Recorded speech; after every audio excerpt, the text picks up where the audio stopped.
Coming up, Elon Musk says his social media platform X is the home of free speech on the internet. Sky News research says something very different.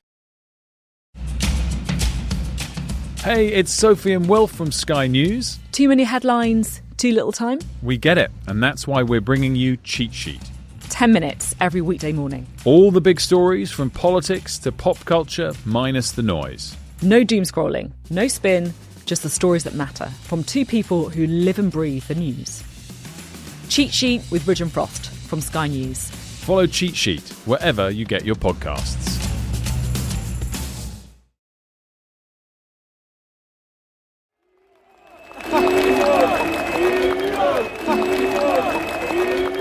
If anyone ever tells you Elon Musk has no involvement in British politics, well, you might just want to remind them of this.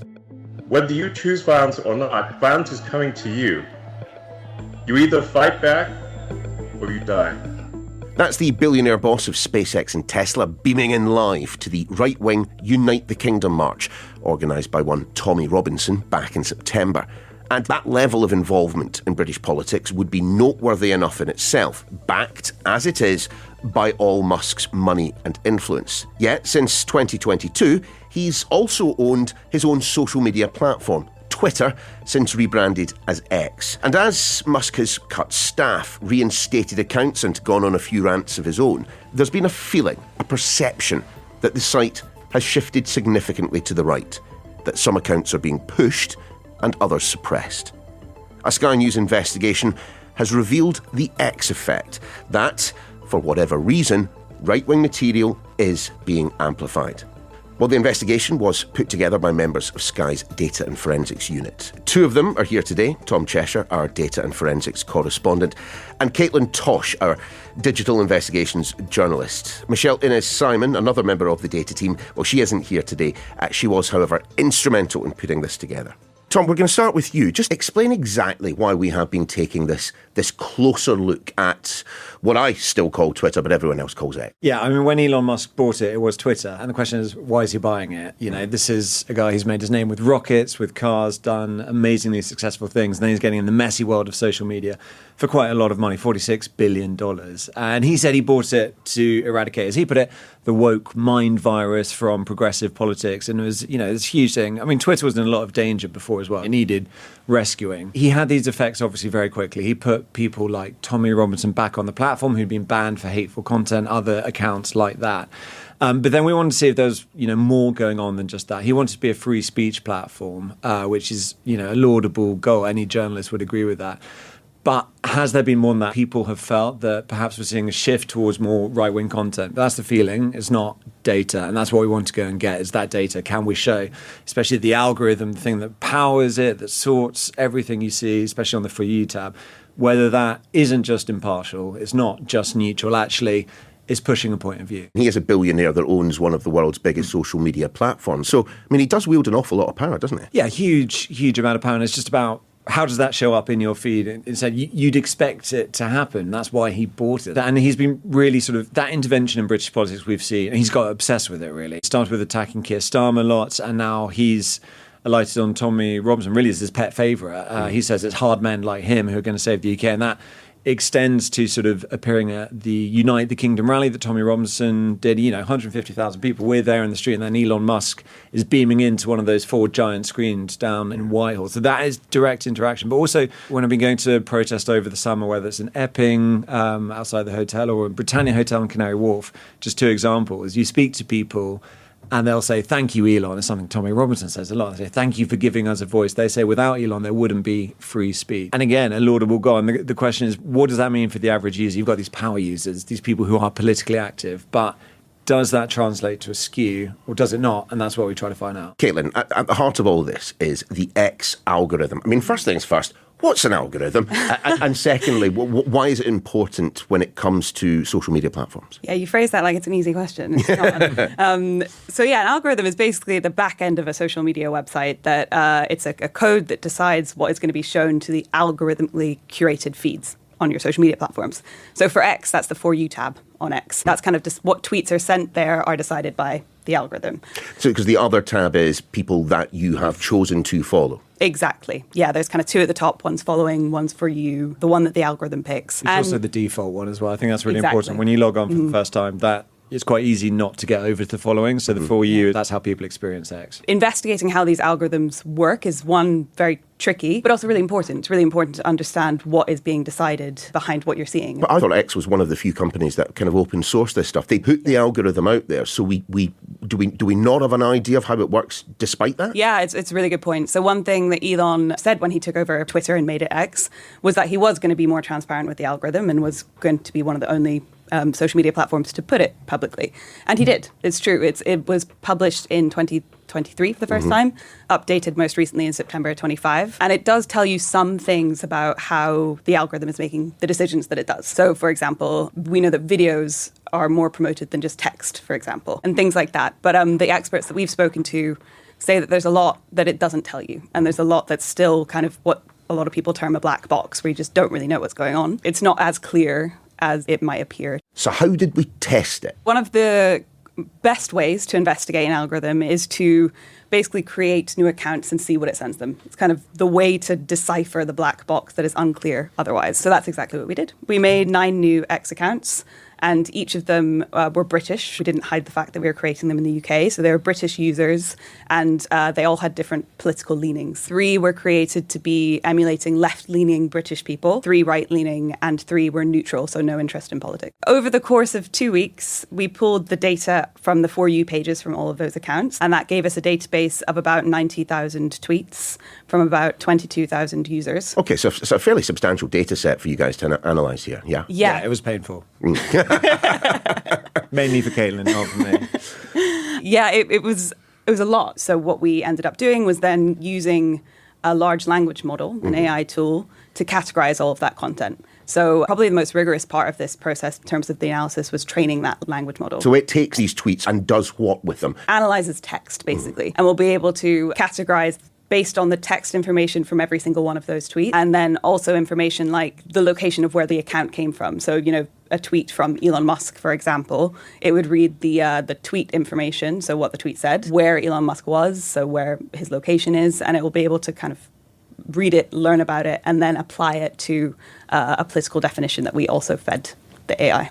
Okay, Tom, so we've got the AI cracking on with this analysis. At its core, though, we were wanting to find out whether left-wing content was being suppressed and right-wing content was being pushed. So what did we discover? I think we found fairly robustly that right-wing content is being pushed by the algorithm. So across the board, and remember, these are brand new box fresh accounts. They got 62% of the content they saw over the course of this, experiment was right-wing content. But even when you break it down, so if one of the left-wing accounts, they still saw a lot of right-wing content, nearly half the content they saw. But then when you look at the right-wing accounts, they see overwhelmingly right-wing content. And the neutrals in the middle, they still see way more right-wing content. And the neutrals especially, these are people who are just following, Sky Sports or football accounts or entertainment accounts. They haven't expressed any interest in politics, but they're still ending up in that. And the other thing we found too is that the accounts that are posting are also posting a lot of extreme language. And there's some sensitivity around this because, it's a definition which can be controversial. But we work with experts at the Oxford Internet Institute to understand the best way of labeling this. So there's people calling for violence, of dehumanizing language, conspiracy theories, or with links to established far left or far right groups. So it's not a right-wing sort of issue. This is across the spectrum. But we found a lot of extreme content being pushed. I think that's some of how X has changed and the incentives behind it. I think it's pretty clear from the data there is the algorithm is boosting that right-wing content. I think one thing that experts in the field of academia or in the field of social computer science, one thing that's been surprising and interesting to them has been the lack of equivalency, they would say. So left-wing users getting a lot of right-wing content, but right-wing users not getting a lot of left-wing content. Just to be absolutely clear, these 9 accounts that we set up, they were not out there on X interacting with other accounts. This was information that was coming to them. Yes, exactly. One thing we did do in order to kind of establish them as having a political leaning, that was based on who these new accounts followed. So they all followed accounts and interacted with who they followed content at the beginning. And again, not meaning to doubt the methodology, and actually I should say, if people want to check out the way in which we put this together, they can go to the website and see it there. But didn't a load of lefties leave X when Elon Musk came on board? I mean, wouldn't that in and of itself account for the fact less left-wing content is being shared amongst individuals? That's a question that we've had at the forefront of our mind the whole time that we've been doing this investigation. And it's really hard to control for. It's really hard to kind of account for people who don't exist on the platform. It's really, scientifically, data-wise, it's really hard to do. But we did do a little bit of digging, and we were able to do a slight control. So we looked at some of the top politicians, British politicians, who showed up in our data set. And that was across the political spectrum. So we had both right-wing and left-wing politicians in that comparison, and looked at the amount that those politicians were tweeting at the time that we did the data pool, and compared that to how much they were actually shown to our accounts. I mean, you were looking very specifically at two politicians on different ends of the political spectrum. Kemi Badenoch, leader of the Conservatives, and George Galloway, further to the left than practically anyone I can imagine. Yeah, exactly. I mean, so it's actually Badenoch was kind of average. Don't quote me on that. Little bit of politics there.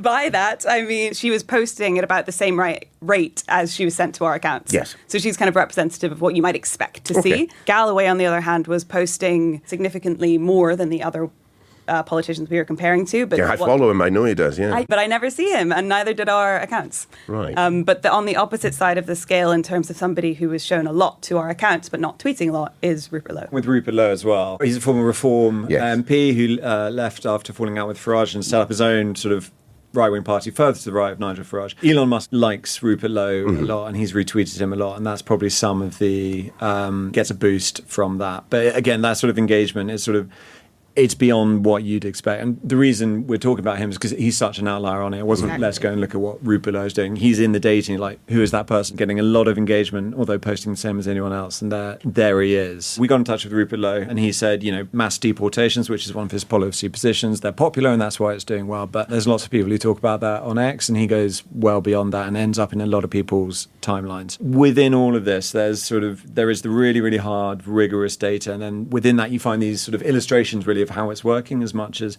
So it wouldn't point to Rupert Lowe's account as the proof by itself, but it shows how things do work within that larger data set. This isn't just an outlier, that these 9 accounts that we have set up are representative of X as a whole. I think it's in the volume of it. So it is 9 accounts, but you've got to remember they are seeing all these posts, all this content. They're running for, weeks here. I think what's reassuring about this is sort of the consistency in the checking that's been done after it. So we're using this AI tool, this LLM, to do the categorizations, but then we're going and checking those categorizations by hand on a proportional sample, and ending up with, again, the academics that you've been speaking to saying, this is extremely robust. It's data science, right? And I think maybe the word science, it's closer to economics or something like that rather than physics. But it's a huge, huge data set. We don't think anyone's ever done this sort of work this extensively, and we're pretty solid on those findings. Other academics have done very similar studies using very similar methodologies, and because it's so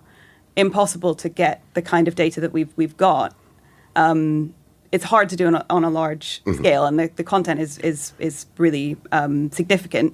But most of the other studies that have been done academically don't look at the UK specifically. Our methodology is aligning with, computer scientists and what they would do, but our focus is very much focused in the UK in a way that no other ones have in the past. I suppose it boils down to this, though. I look at the evidence and I look at what you guys have done, and I can see, yes, there is clear evidence that there is an imbalance in favour of right-wing material. But I suppose, look, okay, take Donald Trump and Truth Social. Anyone who is on that platform knows what the content is likely to be like. Who is on X right now who doesn't know, A, who Elon Musk is, B, that Elon Musk owns the site, and C, what Elon Musk's political ideology is? Well, now we know. But I think that's the issues we didn't before. And I do think when Elon Musk tweets, it goes beyond Twitter. We write about it at Sky News. He is in headlines everywhere. So there is a world where not only what he tweets, but the conversations that are happening online are reflected in society. And again, we're sort of describing a shift. I don't think there's a value judgment. Like, Twitter is looking more right-wing as a result. Yeah. Is that the same as, one example we've talked about is an oligarch, a billionaire buying a paper, putting their views out in the paper? That's something we recognise, and people choose their paper. I think the difference with X is how Musk has presented it. He's talked about the woke mind virus, but he's also said he wants to be a free speech platform. Some speech appears to be a bit more free than others. We might all decide, look, that's fine, Twitter is a right-wing space, but I don't think it's advertised as such. And In a way in which Truth Social, frankly, is. yeah, it's sort of... Exactly. What's X been saying? Well, Elon Musk has seen the story, which is nice for him taking interest. He slightly disagreed with the findings, saying he saw lots of annoyingly left-wing content in his timeline. But I'd argue our study's more rigorous than what he's seeing on there. We got in touch with X as well, and they replied. And they used to just send poo emojis to journalists asking questions. So I wonder if there's been a slight difference in approach. But they did engage with it, which is great. And, we sent all our findings. We're not just sort of putting this out there. We went through in detail what we found, put these questions to them. The spokesperson told us that X is dedicated to fostering an open, unbiased public conversation, and we want our users, for you timeline, to deliver relevant and diverse content. Key to this mission is our commitment to unprecedented transparency across X, from being the first to publish our recommendation algorithm and open source the code that powers it, to creating the first fully AI-powered algorithm. So that was their response. One thing they added in their reply was about community notes. So that's after Elon Musk bought Twitter, he got rid of about 80% of the staff, including the content moderation teams. Since then, what's been used as a kind of fact checker on the platform is a tool called community notes. So on every post, if there is something that is flagged as potentially incorrect or misinformation, it's kind of like a democratic process where people will write a response to it to say what is factually correct. And oftentimes it does work, but a lot of the academics that we've spoken to, and a lot of reporting that's been done about this by other people, has shown that they're not as effective as they could be, and not as effective as they were before. So one issue with them is that they take a very long time to actually correct something that's wrong, by which point a lot of people will have seen misinformation. So there's a lot of flaws. Tom, just when Elon Musk describes X as the world's town square, as a home for free speech, as a place where if you want to say something and it's not illegal, you can pretty much say whatever you like. I mean, in and of itself, isn't that a good thing for the world to have? When it comes to that free speech, I'm all for people putting their ideas out, as long as it's not harmful as well. And it's good to see there, and it does expand sort of the Overton window of, views that you don't otherwise see. That's a great thing. I think it's really, really good. I think the difference, though, is it's not just a level playing field. Some speech is getting boosted, and that's not a recognition of its popularity necessarily. It's because the algorithm is doing something to it. So those are two separate things. People can say what they like, but then the algorithm supercharging it and delivering it to it, that's a distortion at that juncture. So they're not the same thing. And I think it's really important to separate those. I mean, it's really interesting with the kind of the interviewees that we have in the piece, the people that we spoke to. You have Ed Davey, for example, saying that Elon Musk is suppressing free speech by creating a platform that does boost certain narratives and certain people and people's views. But then you have other people that we've spoken to who say that the whole platform is built on the concept of free speech, and it's a bastion of free speech. So the question really is, what is free speech? Like, what does that mean? What do people, where people draw their lines is very different. I think Tom and I would both agree. I'm obviously a complete believer in free speech, and probably more absolutist than a lot of people too. But different people think different things about what that means, and that's kind of playing out on X. Do you know what? What is free speech? I think we'll leave that for another podcast. Kaitlin, Tom, thanks very much indeed. Thanks, Niall. Thank you. That's your lot for today. If you want to see the full reports and the methodology, just head over to the website. If you want to see Elon's response, well, it's probably worth keeping an eye on his X account. The Daily's back tomorrow. Till then, take care.